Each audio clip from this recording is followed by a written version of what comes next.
미국인 4,000명이 단체로 한국 관광을 하기 위해서 인천국제공항으로 들어왔다고 하는데요. 전 세계인의 하루 인천공항 입국자는 30만 명이 된다고 하는데요. 미국인들이 한국으로 몰려오는 이유가 알려졌다고 합니다.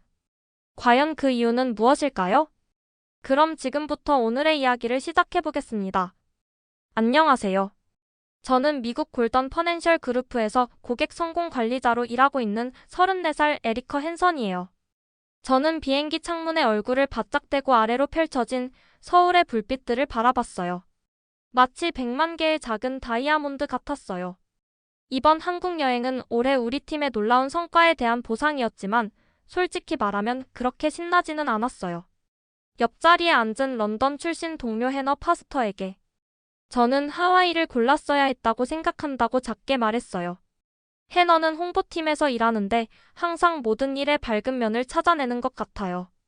해너는 저에게 따뜻한 미소를 지으며 두고 보라고 했어요. 때로는 가장 기대하지 않았던 곳에서 최고의 경험을 하게 된다고 말했어요. 저는 그렇게 확신하지 못했어요. 한국이라니요? 저는 뉴스 기사나 소셜미디어에 그 미친 듯이 매운 라면 챌린지 영상으로만 한국을 알고 있었어요. 저는 열대 해변이나 유럽의 오래된 성들을 방문하는 걸 꿈꿔왔거든요. 그런데 지금 저는 거의 아무것도 모르는 나라에 막 착륙하려고 하고 있었어요.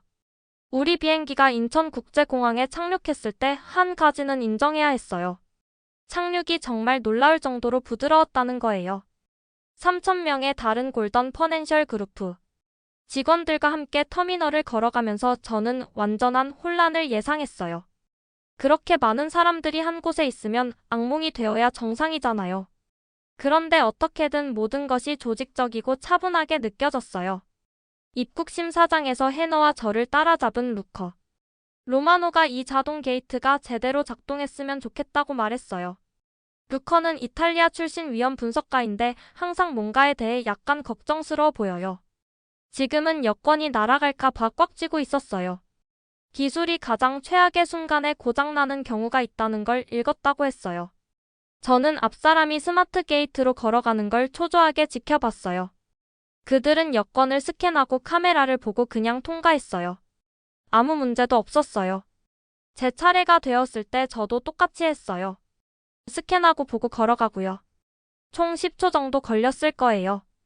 긴 줄도 없고 혼란스러움도 없었어요. 인정해야 했어요. 꽤 인상적이었다고요. 다음 날 저녁 우리 팀은 서울을 자유롭게 탐험할 수 있는 자유시간이 있었어요. 저는 어디서 식사를 할지 알아내려고 하고 있었는데 프랑스 출신 이벤트 코디네이터인 소피 마턴이 휴대폰을 손에 들고 우리 그룹으로 성큼성큼 걸어왔어요. 소피는 음식에 대해 아주 확고한 의견을 가지고 있어요. 소피는 이렇게 먼 길을 와서 길거리 음식을 먹을 수는 없다고 선언했어요. 레스토랑 리뷰를 스크롤하면서 제대로 된 고급 레스토랑을 찾아야 한다고 말했어요. 하지만 해너는 완전히 다른 생각을 가지고 있었어요. 진짜 서울은 을지로의 골목길에 있다고 말했어요. 눈이 흥분으로 반짝이면서 현지인들이 실제로 먹는 작은 식당들이 있는 곳이라고 했어요. 거기서 진정한 문화를 찾을 수 있다고 했어요. 소피는 뭔가 나쁜 냄새를 맡은 것처럼 코를 찌푸렸어요. 하지만 깨끗한지 물었어요. 카드로 결제할 수 있는지 메뉴가 한국어로만 되어 있으면 어떻게 하냐고 물었어요. 저는 소피의 우려에 고개를 끄덕이고 있는 제 자신을 발견했어요. 해외여행 중 현지 식당에서 언어 장벽과 위생 문제에 대한 이야기를 많이 들었거든요. 메뉴를 읽을 수도 없고 아무와도 소통할 수 없는 작은 식당에 들어간다는 생각에 제 배가 걱정으로 꽉 조여오는 것 같았어요. 그래도 해너의 열정은 거부하기 어려웠어요. 해너는 계속 놀라운 음식과 우리가 놓칠 수 있는 진짜 한국 경험에 대해 이야기했어요. 결국 제 호기심이 긴장감을 이겼어요. 좋아요, 시도해보자고 말했어요. 우리는 높고 현대적인 사무실 건물들 사이에 자리 잡은 을지로의 좁은 골목길을 걸어가고 있었어요. 대조가 이상했어요. 한쪽에는 반짝이는 유리타워가 있고 다른 쪽에는 이 오래되고 비좁은 골목길이 있었어요. 그때 저는 그것을 봤어요. 안에서 따뜻한 빛이 빛나는 작은 식당이었어요.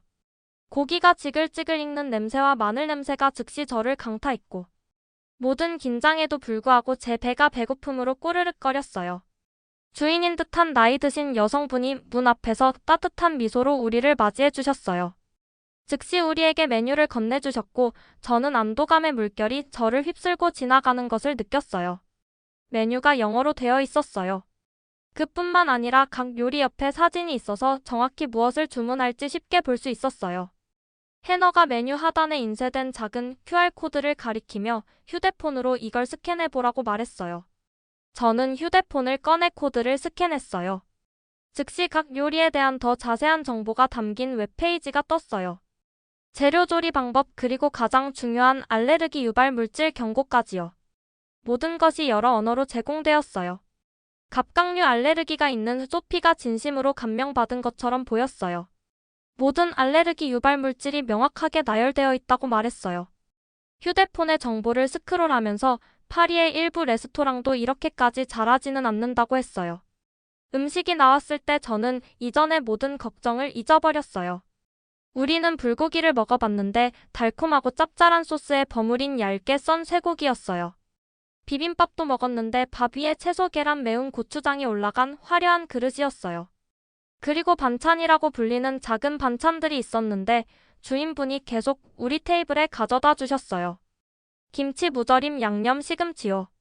맛있는 깜짝 선물처럼 계속 나타났고 우리는 그것들에 대해 추가로 돈을 내지 않아도 됐어요. 정말 놀랍다고 말했어요. 해너가 보여준 방식대로 비빔밥을 섞으면서요. 맛이 제 입안에서 폭발했어요.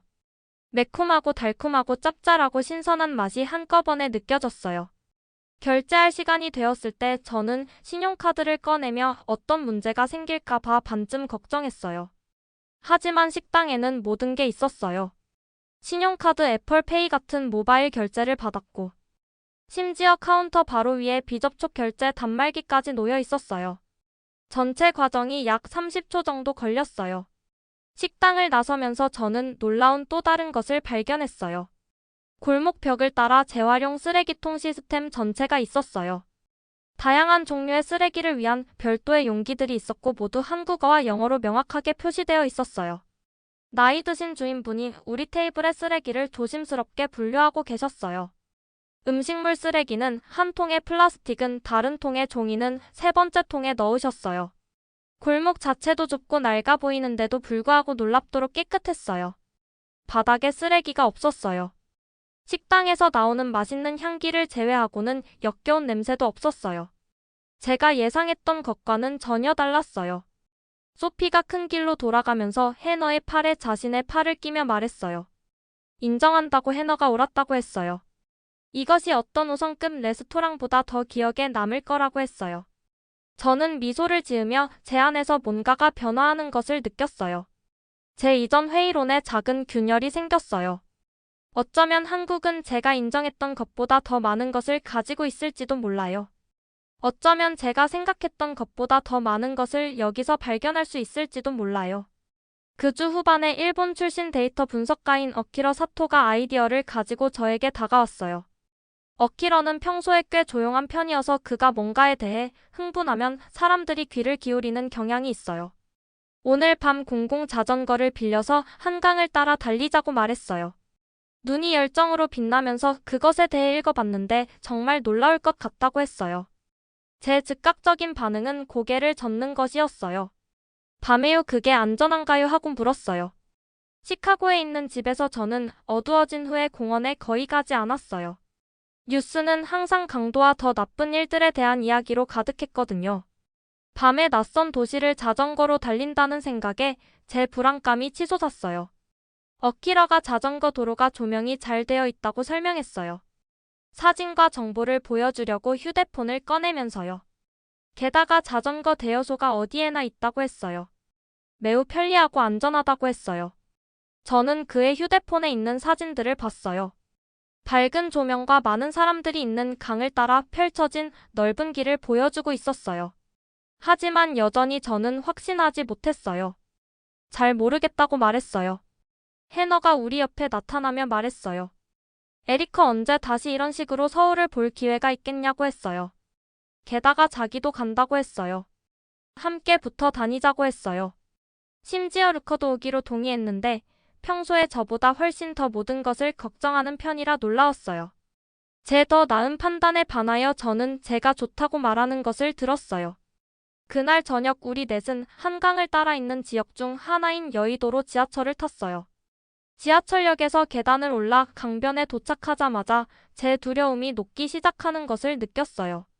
길은 단순히 조명이 잘 되어 있는 게 아니라 눈부시게 밝았어요. 가로등이 전체 길을 따라 늘어서 있어서 양쪽 방향으로 제가 볼 수 있는 한 멀리까지 뻗은 밝은 빛의 띠를 만들고 있었어요. 일정한 간격으로 카메라가 설치되어 있는 것을 발견했는데 어떻게든 감시받는다기보다는 더 안전하게 느껴졌어요. 그리고 길은 사람들로 가득 차 있었어요. 어린아이들을 데린 가족들, 손을 잡고 있는 노부부, 함께 웃는 10대 그룹들. 그리고 이어폰을 귀에 꽂고 지나가는 조깅하는 사람들이요. 모두가 편안하고 행복해 보였어요. 주위를 놀라서 둘러보며 웃으면서 말했어요.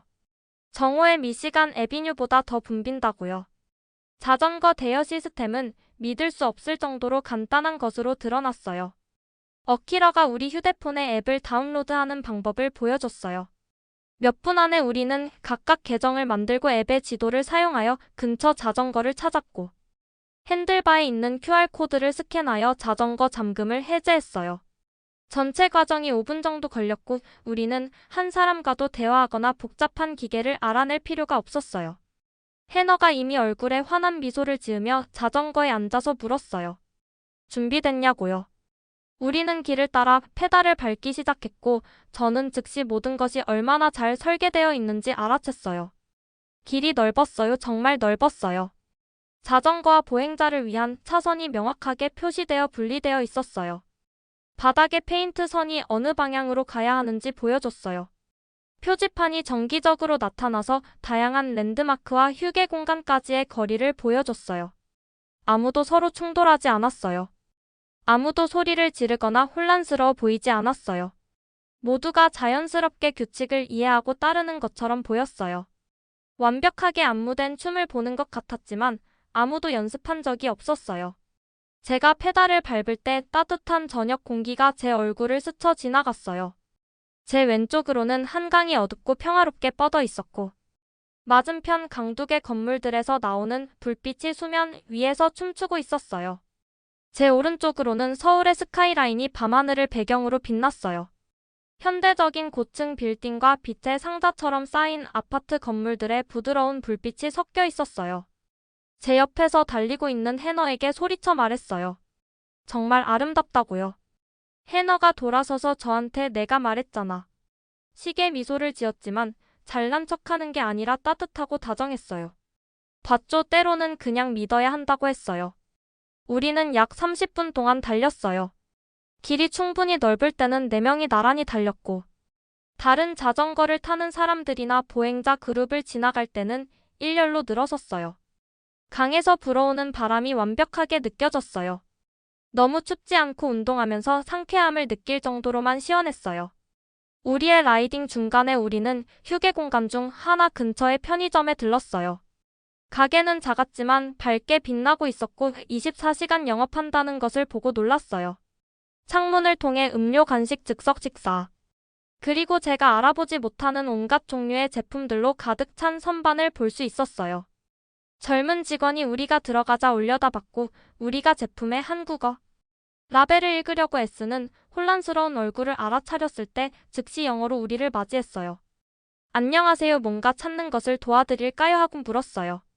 해너가 차가운 음료를 찾고 있다고 말했어요. 그는 우리에게 뒤쪽의 냉장 섹션을 가리키며 음식을 데우고 싶으면 카운터 근처의 전자레인지를 사용할 수 있다고 설명했어요. 저는 귀여운 만화 캐릭터가 그려진 어떤 종류의 과일 음료 한 병을 집었어요. 무슨 맛인지 완전히 확신하지는 못했지만 한번 해보기로 했어요. 카운터에서 저는 직원이 우리 물건을 스캔하는 것을 지켜봤어요. 계산대가 자동으로 우리의 총액을 계산했고 저는 우리를 향한 작은 화면이 스캔될 때 각 품목의 가격을 보여주는 것을 알아챘어요. 제가 신용카드를 꺼냈을 때 그는 비접촉 결제 단말기를 가리켰어요. 저는 그냥 카드를 탭했고 우리는 끝났어요. 전체 거래가 아마 20초 정도 걸렸을 거예요. 우리는 음료와 간식을 들고 밖으로 나가 강가에 작은 앉을 수 있는 공간으로 갔어요.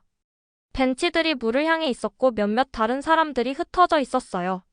어떤 사람들은 먹고 있었고 어떤 사람들은 그냥 경치를 바라보고 있었고 어떤 사람들은 사진을 찍고 있었어요.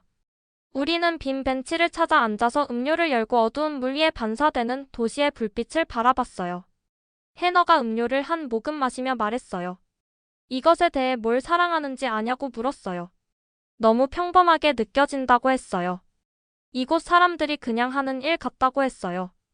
밤에 나와서 자전거를 타고 강을 즐기는 것이요. 관광객을 위한 게 아니라고 했어요. 그냥 삶이라고 했어요. 저는 고개를 끄덕이며 그녀가 무슨 말을 하는지 이해했어요. 집에서는 이런 경험이 특별한 것일 거예요. 계획을 세우고 아마 가끔 한 번만 할 일이요. 하지만 여기서는 우리 주변의 현지인들에게 평범한 목요일 밤처럼 느껴졌어요. 바로 그때 루커가 갑자기 얼굴에 찌푸린 표정을 지으며 주머니를 두드렸어요. 누가 자기 휴대폰 케이스를 봤냐고 물었어요. 마지막 휴게 공간에 두고 온 것 같다고 했어요. 우리 모두 벤치 주변을 확인했지만 보이지 않았어요. 어키러가 우리가 온 길을 힐끗 보며 말했어요. 그게 1마일이나 뒤라고 했어요. 아마 이제 없어졌을 거라고 했어요. 저는 루커가 안 됐어요. 단지 휴대폰 케이스였지만 그래도 여행 중에 물건을 잃어버리는 건 좌절스러운 일이거든요. 돌아가서 확인해 볼 수 있다고 제안했어요. 찾을 수 있을 거라고 생각하지는 않았지만요. 하지만 루커는 이미 휴대폰을 꺼내고 있었어요. 케이스 없이도 여전히 잘 작동했어요. 어키러가 전에 분실물 웹사이트에 대해 언급한 걸 기다리라고 했어요. 그걸 검색해보겠다고 했어요. 어키러가 몸을 숙이며 그가 올바른 웹사이트로 이동하는 것을 도왔어요. 한국어로 되어 있었지만 어키러는 번역을 도울 만큼 충분히 읽을 수 있었어요. 그들은 몇 페이지를 클릭했고 저는 루커의 눈이 점점 커지는 것을 봤어요. 루커가 휴대폰 화면을 보며 말했어요. 농담하는 거죠 하고요. 제가 물었어요. 뭐라고요? 그가 휴대폰을 돌려 우리에게 보여줬어요. 누군가 이미 근처 경찰서에 자기 것과 일치하는 휴대폰 케이스를 맡겼다고 했어요. 봐요, 심지어 사진까지 올렸다고 했어요. 저는 화면을 보려고 가까이 몸을 숙였어요. 확실히 옆면에 독특한 빨간 줄무늬가 있는 검은 휴대폰 케이스 사진이 있었어요. 루커가 사용하던 것과 정확히 같았어요. 어키러가 화면을 가리키며 설명했어요. 웹사이트가 어느 경찰서에 있는지 보여준다고 했어요. 여기 바유 호텔로 배달받을 수 있다고 했어요. 택배 서비스 비용이 $3도 안 된다고 했어요. 루커는 그냥 벤치에 등을 기대고 놀라서 고개를 저었어요. 로마에서는 뭔가를 잃어버리면 그냥 영원히 없어진 걸로 받아들인다고 했어요. 누군가가 시간을 내서 자기 휴대폰 케이스를 주어서 경찰서까지 걸어가서 맡기고 다른 누군가가 그것을 사진 찍어서 웹사이트에 올렸다는 거죠 하고 물었어요. 이건 자기가 익숙한 것과 완전히 다르다고 했어요. 해너가 말했어요. 여기 사람들은 분실물을 돌려주는 것에 정말 신경을 쓰는 것 같다고 했어요. 도쿄도 비슷하다고 읽었대요. 분실물이 돌아오는 비율이 엄청나게 높다고 했어요. 아마 동아시아 문화적인 것일지도 모른다고 했어요. 저는 음료를 마시면서 그것에 대해 생각했어요. 집에서 저는 기차에서 스카프를 잃어버린 적이 있었어요. 분실물 센터를 확인하려고 애쓰지도 않았어요. 소용없을 거라고 생각했거든요. 하지만 여기서는 사진과 배송 서비스가 포함된 사람들과 그들의 분실물을 재결합시키기 위한 완전한 조직화된 시스템이 있었어요. 우리는 거기에 조금 더 앉아서 간식을 먹으며 그냥 분위기를 흠뻑 느꼈어요. 강 건너편으로 다리처럼 보이는 것의 불빛과 물을 따라 천천히 움직이는 배들을 볼 수 있었어요. 자전거 종소리가 우리 뒤로 라이더들이 지나갈 때 가끔 울렸어요. 근처 어딘가에서 사람들이 웃는 소리가 들렸어요. 저는 제 안에서 다시 그 따뜻한 변화를 느꼈어요. 제 가정들이 도전받고 재구성되는 느낌이요. 제가 걱정했던 밤이 전체 여행에서 가장 평화롭고 기억에 남는 저녁 중 하나로 변했어요. 저는 어둠이 두려웠고 밤에 낯선 곳에 있는 것이 두려웠고 뭔가 잘못될까 봐 두려웠어요. 하지만 대신 해가 진 후에도 안전하고 환영받는 느낌이 드는 도시를 발견했어요. 어키러에게 말했어요. 오도록 설득해줘서 고마워요. 호텔에 머물렀다면 이걸 놓쳤을 거라고 했어요. 어키러는 제가 그에게 고마워하는 것에 놀란 것처럼 보였어요. 그가 수줍게 미소 지었어요. 때로는 최고의 경험은 우리가 가장 두려워하는 것들이라고 했어요. 우리가 자전거를 대여소로 돌려주고 호텔로 돌아갈 준비를 하면서 저는 중요한 뭔가를 깨달았어요. 저는 한국에 뭐가 부족할지, 뭐가 잘못될 수 있을지, 제 기대에 어떻게 미치지 못할지에 너무 집중한 나머지 실제로 여기에 있는 것을 거의 놓칠 뻔했어요. 작동하고 디테일을 신경 쓰고 안전과 편의성에 대해 생각하고 현지인과 방문객 모두를 위해 삶을 더 나아지게 만드는 장소를요. 저는 한국에 대해 완전히 틀렸다고 인정할 준비가 되지 않았어요. 아직은요. 하지만 아마도 어쩌면 제가 잘못된 각도에서 모든 것을 바라보고 있었을지도 모른다고 생각하기 시작했어요. 루커의 마음을 진정으로 바꾼 사건은 며칠 후 지하철에서 일어났어요. 우리는 부산으로 가는 KTX 고속열차를 타기 위해 서울역으로 가고 있었고, 지하철 플랫폼은 아침 출퇴근 사람들로 가득 차 있었어요. 탑승의 혼란 속에서 루커의 휴대폰이 주머니에서 미끄러져 나왔어요. 저는 그것이 슬로우 모션으로 일어나는 것을 봤어요. 휴대폰이 플랫폼 바닥에서 튕기고 멀리 미끄러져 갔어요. 루커는 알아채지 못하고 기차에 올라탔고 문이 즉시 닫혔어요. 그가 주머니에 손을 뻗었을 때 그의 얼굴이 완전히 창백해졌어요. 루커는 자신의 휴대폰이라고 모든 게 거기 있다고 말했어요. 업무 파일, 여행 사진, 결제 앱 모든 것이라고 했어요. 잠시 동안 저는 그가 실제로 울지도 모른다고 생각했어요. 중국 출신 파트너 매니저 웨이리가 루커의 어깨에 손을 얹으며 뭔가 방법을 찾을 거라고 했어요. 하지만 독일 출신 클로디어 베커가 더 실용적인 아이디어를 가지고 있었어요. 그녀는 침착하게 자신의 휴대폰을 꺼내며 한국의 분실물 시스템에 대해 읽었다고 신고하는 것을 도와줄 수 있을지 보겠다고 했어요. 다음 역에서 환승을 기다리며 클로디어는 앱을 통해 루커가 잃어버린 휴대폰을 신고하도록 도왔어요. 클로디어가 영어 인터페이스를 쉽게 탐색하면서 시스템이 도시 전역의 모든 지하철역과 연결된다고 설명했어요. 루커는 휴대폰 설명, 장소, 시간 등 세부 사항을 입력했어요. 루커가 의심스러운 목소리로 찾는다고 해도 어떻게 돌려받을 수 있냐고, 우리가 서울을 떠나 부산으로 3일 동안 가는데 말이냐고 물었어요. 클로디어가 침착하게 일단 어떻게 되는지 보자고 하면서 신고서를 제출했어요. 우리는 KTX 열차에 탑승했어요. 열차는 매끄럽고 현대적이었고 편안한 좌석이었어요. 여행을 시작한 지 약 30분 후에 우리가 시속 300km가 넘는 속도로 질주하는 동안 클로디어의 휴대폰이 메시지로 윙윙거렸어요. 클로디어가 눈을 크게 뜨고 루커에게 당신 휴대폰을 찾았다고 말했어요. 루커가 똑바로 앉으며 뭐라고 벌써냐고 물었어요. 지하철 청소부가 플랫폼에서 발견해서 영무실에 맡겼대요. 시스템에 등록됐고 픽업 준비가 됐다고, 서울에서 찾거나 호텔로 우편으로 보내거나 부산역으로 옮겨서 보관해줄 수 있다고 했어요. 루커는 입을 벌린 채 벌써 찾았냐고, 30분 만에냐고, 내가 있는 곳이면 어디든 보낼 수 있냐고 물었어요. 루커가 즉시 부산역으로 보내달라고, 믿을 수 없다고 말했어요. 우리는 정확히 예정대로 부산에 도착했어요. 400km가 넘게 여행했는데도 1분도 늦지 않았어요. 부산역에서 루커는 곧장 서비스 센터로 갔어요. 그는 5분 후에 얼굴에 가장 큰 미소를 지으며 돌아왔고 트로피처럼 휴대폰을 치켜들고 있었어요. 모든 게 여전히 거기 있고 아무것도 도난당하지 않았고 손상되지도 않았다고, 심지어 화면도 닦아줬다고 말했어요. 우리 모두 모든 것이 얼마나 순조롭게 해결됐는지 놀라워했어요. 재앙이 될 수도 있었던 일이 몇 시간 만에 루커의 노력은 거의 들이지 않고 해결된 사소한 불편함으로 바뀌었어요. 그날 저녁 우리가 부산의 해운대 해변을 따라 걷고 있을 때 루커가 멈춰 서서 우리 그룹을 향해 돌아섰어요. 태양이 바다 위로 지고 있었고 하늘을 주황색과 분홍색으로 물들이고 있었어요. 루커가 약간 당황한 것처럼 보이면서 뭔가 말해야겠다고, 우리가 도착하기도 전에 이 나라를 비판했다고 했어요. 여기 오는 것에 대해 불평했고 혼란스럽고 무질서할 거라고 생각했는데 완전히 틀렸다고 했어요. 고개를 저으며 자기가 여행했던 다른 어떤 곳에서도 이렇게 순조롭게 일어나지 않을 거라고 했어요. 로마에서도 파리에서도 뉴욕에서도 안 된다고, 어디에서도 안 된다고 했어요. 저는 고개를 끄덕이며 그가 어떻게 느끼는지 정확히 이해했어요.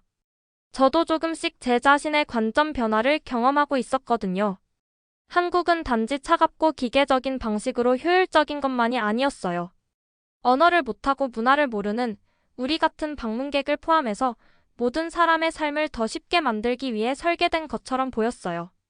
그 해변에 서서 밀려오는 파도와 반짝이기 시작하는 부산의 불빛들을 보면서 저는 중요한 뭔가를 깨달았어요.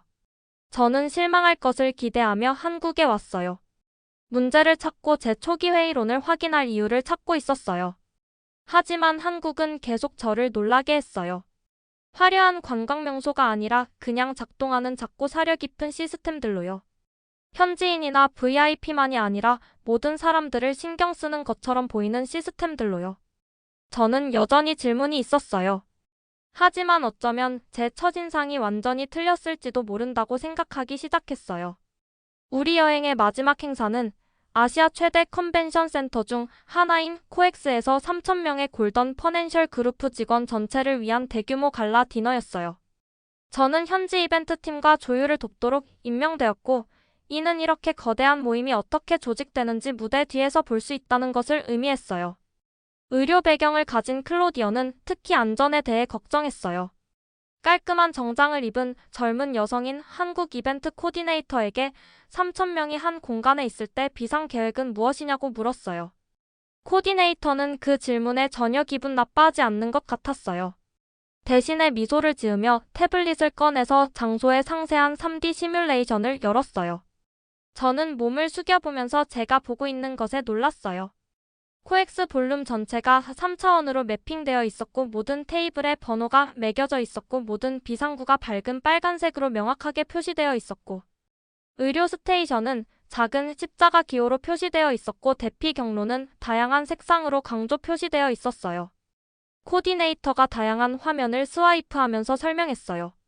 직원들과 훈련을 실시했다고 모든 테이블에 영어, 중국어, 일본어, 한국어로 된 다국어 안전 카드가 있다고 의료팀에도 이 모든 언어를 구사하는 직원이 포함되어 있다고 했어요. 클로디어는 계획을 주에 깊게 살펴보며 다양한 섹션을 확대하고 대응 시간과 장비에 대해 자세한 질문을 했어요. 마침내 그녀는 승인하듯 고개를 끄덕이며 자기가 일했던 대부분의 병원보다 더 철저하다고 말했어요. 갈라 자체는 장관이었어요. 그날 저녁 우리가 볼룸에 들어갔을 때 저는 숨이 멎는 것을 느꼈어요. 공간은 천천히 색이 변하는 우아한 조명으로 변형되어 있었어요. 짙은 파란색이 보라색으로 변하고 그 다음 따뜻한 금색으로요. 한국 전통 음악이 연주되고 있었지만 클래식 악기와 혼합되어 저에게 소름을 돋게 하는 방식이었어요. 소리가 동시에 고대적이면서 현대적이었어요. 음식은 놀라웠고 상상할 수 있는 모든 시기 제한을 수용했어요. 각 요리 앞에는 라벨이 붙은 작은 카드가 있었어요. 할랄 코셔 비건 글루텐 프리 너트 프리 유제품 프리요. 모든 것이 여러 언어로 명확하게 표시되어 있었어요. 소피는 디테일에 대한 세심함에 압도되어 눈물을 글썽이며 뷔페 테이블에 서 있었어요.